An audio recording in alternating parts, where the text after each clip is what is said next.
kerajaan surga.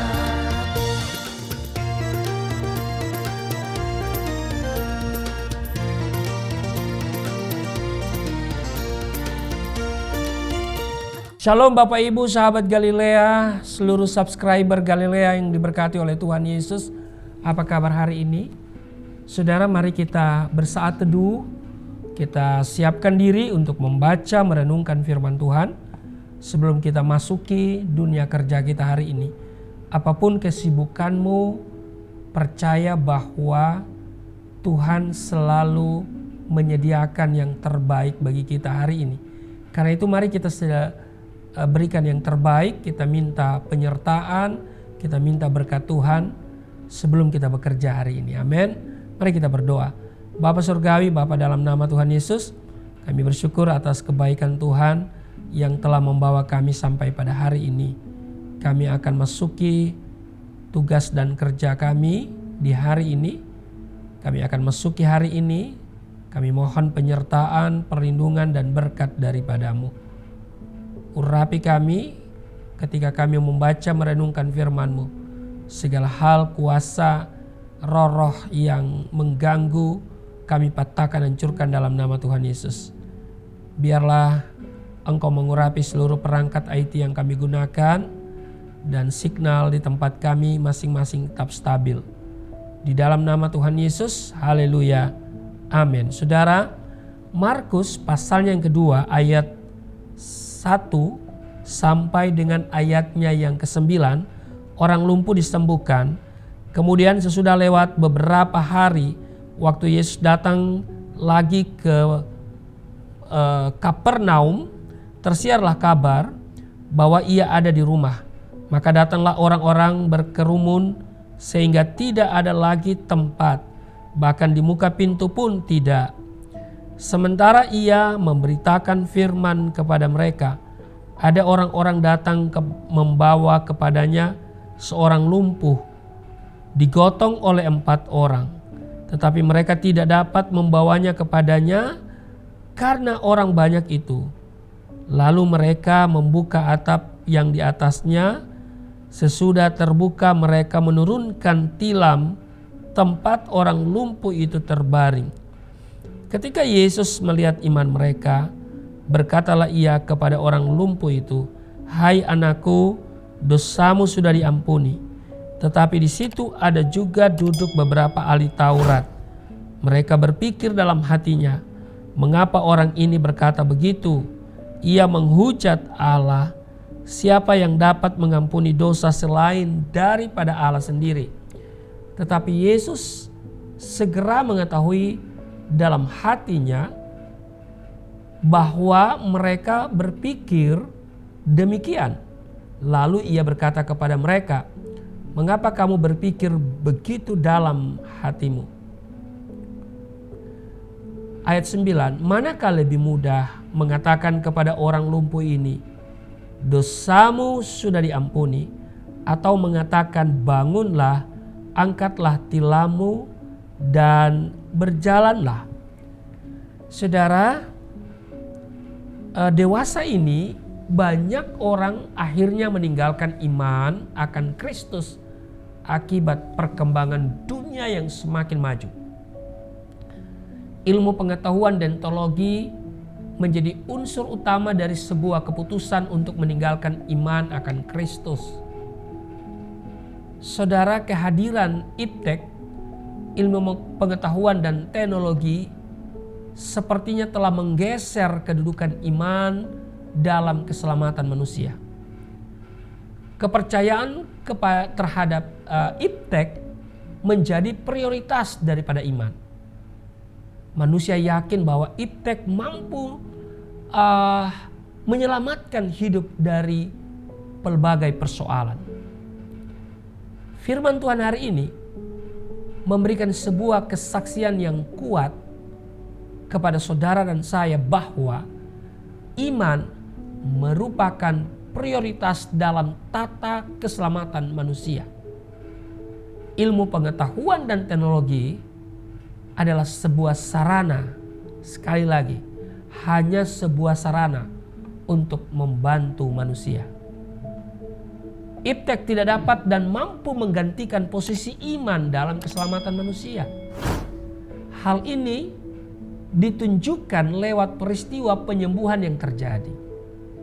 Mujizat yang terjadi dalam bacaan kita memperlihatkan secara jelas bahwa iman merupakan unsur pokok dan mendasar. Dengan iman, manusia boleh sampai kepada keselamatan baik secara jasmani maupun rohani. Iman merupakan tindakan penyerahan diri secara total kepada Allah. Totalitas pemberian diri kepada Allah menjadi bukti iman yang begitu sempurna. Hal inilah yang dilakukan oleh seorang lumpuh yang mendapat kesembuhan. Sebaliknya, orang yang tidak beriman berarti tidak percaya dan tidak menyerahkan diri secara total kepada Allah. Inilah yang ditampilkan oleh para ahli Taurat dalam firman Tuhan yang kita baca hari ini. Bahkan lebih ironis lagi dengan mengatakan Yesus menghujat Allah. Saudara, kita sering mendapat pelbagai persoalan dalam hidup yang membuat kita kecewa, frustasi, dan lain sebagainya. Dalam situasi ini, saudara, banyak orang tidak jarang mempersalahkan Tuhan. Konsekuensinya, ya menjadi pasif dalam kegiatan gereja ini, mengikuti ibadah hanya merasa ditekan. Ya, dan lain-lain hanya keadaan terpaksa. Bahkan lebih daripada itu, ada yang berusaha untuk meninggalkan iman akan Yesus. Saudara, berhadapan dengan situasi demikian, firman Tuhan hari ini mengajak saudara dan saya untuk selalu menaruh iman dan kepercayaan hanya kepada Kristus. Sekalipun dalam keadaan yang kurang baik, kita harus tetap percaya. Sebab dengan iman kita mampu melewati berbagai kesulitan, kesusahan, dan persoalan ya dalam hidup ini, dan kita akan memperoleh pertolongan dan keselamatan dari Tuhan. Iman merupakan kekuatan dasar yang paling solid dibandingkan dengan segala sesuatu. Iman merupakan sumber hidup yang menyegarkan dan menyelamatkan semua orang. Karena itu barang siapa percaya dan berpegang teguh pada peraturannya, pada firman dan janjinya, ia akan memperoleh kebahagiaan. Karena itu saudara, di Mazmur 116 ayat 6, Tuhan memelihara orang-orang sederhana. Dan pemazmur berkata, aku sudah lemah, tetapi Tuhan yang menyelamatkan. Aku sudah lemah, tetapi diselamatkannya aku. Amin. Biarlah kita hari ini dalam menghadapi tantangan, cobaan, kesulitan yang mungkin kita hadapi hari ini, saudara, mari kita tetap memiliki iman. Tidak ada yang bisa menggantikan posisi iman. Sebab di sini dikatakan Tuhan memperhatikan, ya kan? Tuhan memperhatikan iman, ya. Orang-orang yang membawa orang lumpuh itu. Nah, adakah iman di hatimu? Masih adakah iman kepada Yesus Kristus? Saudara, biarlah iman kita akan tetap dinamis, akan terus bertambah. Amin. Jangan kekurangan iman, apalagi harus kehilangan iman. Tuhan Yesus memberkati. Mari kita berdoa. Hari ini kami diingatkan bahwa iptek tidak akan bisa menggantikan posisi iman untuk mendapatkan pertolongan Tuhan. Kami tahu bahwa Tuhan segala-galanya atas hidup kami, Tuhan yang sumber kehidupan dan sumber kebutuhan kami. Terpujilah Engkau, berkati seluruh subscriber Galilea Network hari ini dimanapun mereka berada dalam tugas dan kerja.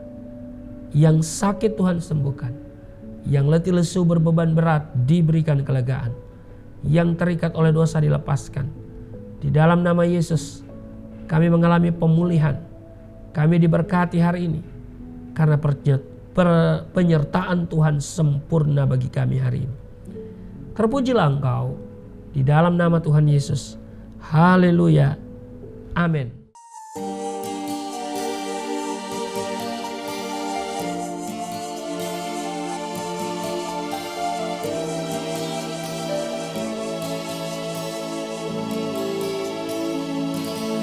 Bapa kami yang di surga,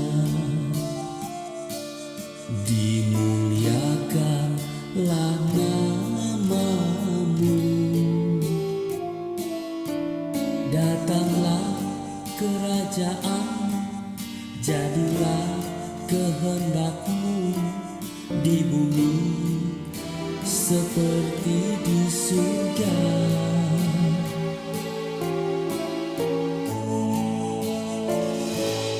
Berikanlah kepada